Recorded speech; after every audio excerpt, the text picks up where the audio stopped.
Entonces, por un lado, como dijimos, la negación del pasado colonial, con esa mirada un tanto despectiva hacia lo español, pero también invisibilizando el componente indígena y el componente negro en la constitución de la sociedad virreinal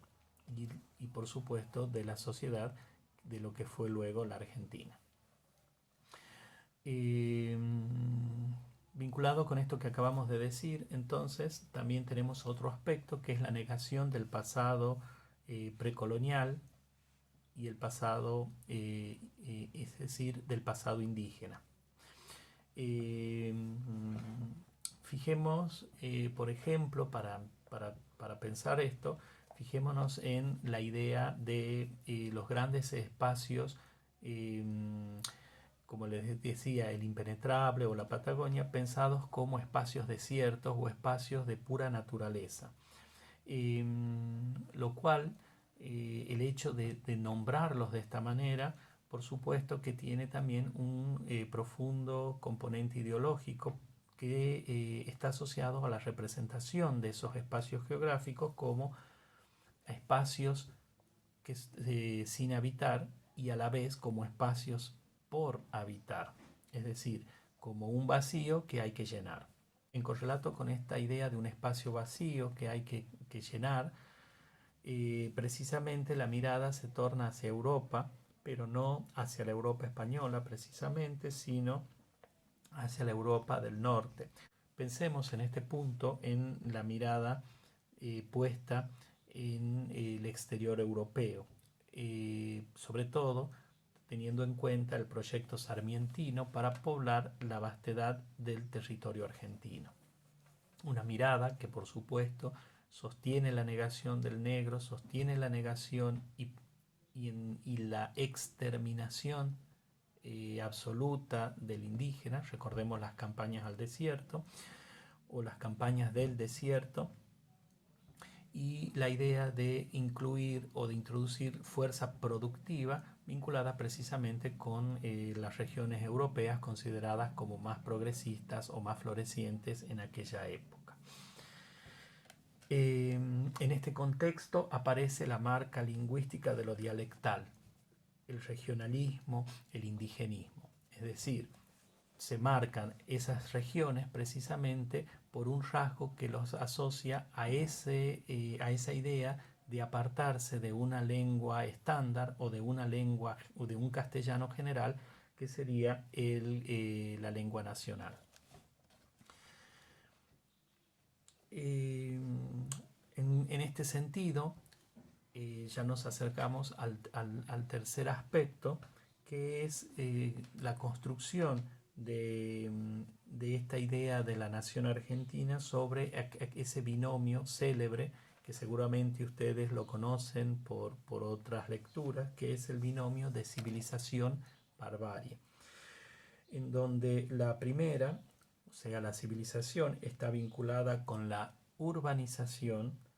con la constitución de espacios urbanos, de ciudades y de toda la estructura periférica de producción en torno a las ciudades. Y la segunda está vinculado, es decir, la barbarie está vinculada con el ámbito natural y el ámbito rural.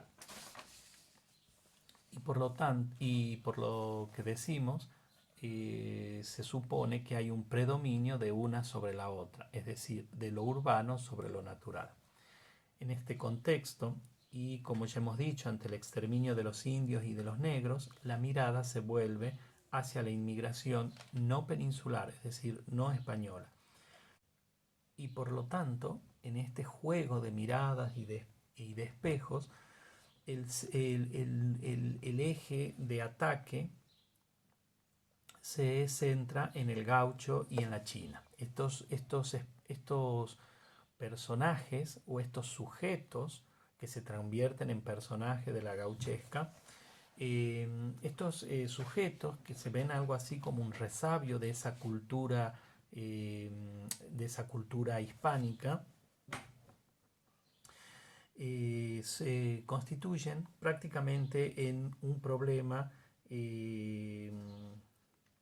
ya que se considera que son prácticamente imposibles de integrar a la sociedad urbana o a la sociedad civilizada en los términos en los que se configura este binomio de civilización y barbarie. Porque precisamente su espíritu libre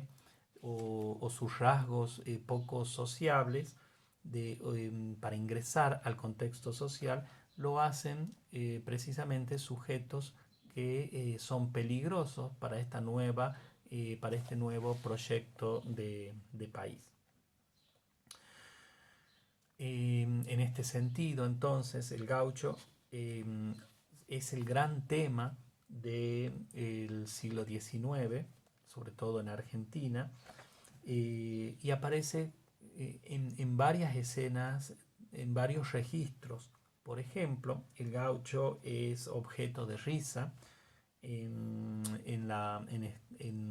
obra Fausto de Estanislao del Campo. El gaucho aparece en la mira como prototipo de lo más bajo y de lo más ruin. Por ejemplo, en el propio libro de Sarmiento, El Facundo, que es de alguna manera el texto que configura y le da fuerza a este binomio civilización-barbarie. También desde el punto de vista más romántico, en el sentido de la configuración de lo exótico y del concepto de libertad que postula este movimiento. El gaucho aparece entre el héroe y el antihéroe. Por ejemplo, en una excursión a los indios ranqueles de Lucio Mansilla, precisamente el gaucho aparece con estos rasgos que, si bien precisamente el gaucho aparece con estos rasgos que lo hacen como que lo presentan, mejor dicho, como un personaje rebelde. El gaucho conserva aquellos valores de los unitarios, en el sentido de que no, de que no están dispuestos a integrarse en esta mirada desde una política más federal, con todo lo que esa distinción entre unitarios y federales generó en su momento. También en ese aspecto rebelde y crítico de la sociedad, de esta sociedad que se está imponiendo, aparece esta figura del gaucho Martín Fierro de Hernández. Y así,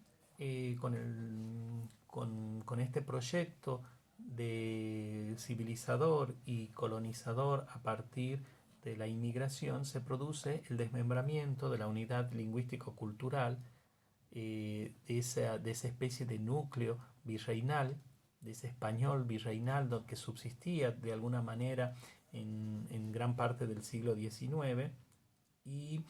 esto hace que la mirada sobre el gaucho cambie. Tal es así que hacia comienzos del siglo XX el gaucho será visto como el baluarte de la argentinidad, en donde el interior aparece como el espacio en donde se ha preservado la verdadera identidad nacional. Es allí en donde ocurren los aprendizajes que tienen que ver con este arraigo al país, y es en este momento donde el gaucho también hace un viraje. El prototipo del gaucho hace